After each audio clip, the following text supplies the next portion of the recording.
immigrants must have left the country. There's nothing wrong with that.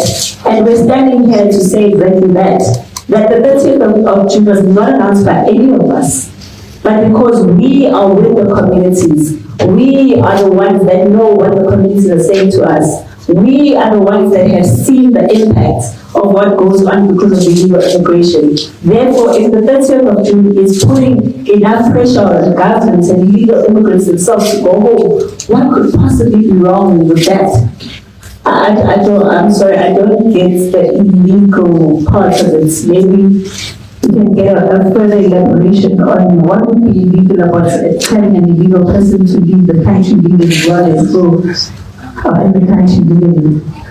Have we made applications? There have been a number of organizations amongst us that have made applications in various areas, and those will be announced because we don't want to cause panic now where everyone is trying to do 50 things at different times. So definitely, as we always march and we always make applications, we always know our Section 4 meetings, every single one of these organizations has had documents. We know what the process requires.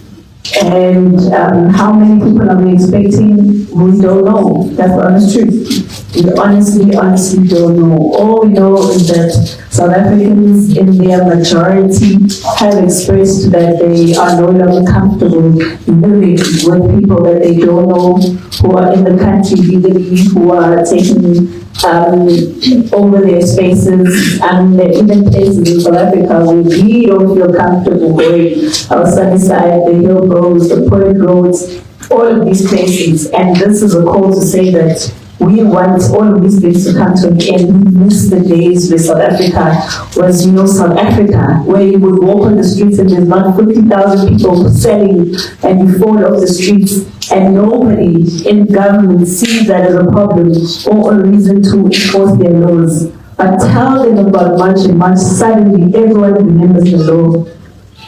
And then, are we working together? Yes, I think that's why we're here today, to say that we are working together. And it's not working together because of the 30th. I must emphasize this. These organizations, I think majority of them have been in existence even before March and March.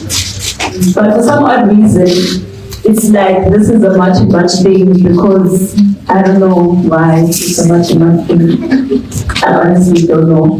But all of these organizations have been at the forefront of calling out governments for the issue of illegal immigration. And not yesterday, mind you. For years, we've been asking for the same thing from government over and over and over and over and over again. Maybe now, because there's a whole hype around March and March, now people are starting. I think maybe the difference here that these organizations have been working behind the scenes. Maybe for the first time when March and March said, get off your homes and be seen on the streets, is the reason why people started taking this issue seriously. Because all along, we've been saying the same thing and government has been ignoring us. And I think for the first time, government can actually see that there's real people behind cell phones, because we have been complaining about this for years. And you're asking what happens if things go wrong. And I'm listening to the language all the time. Everyone, they take responsibility.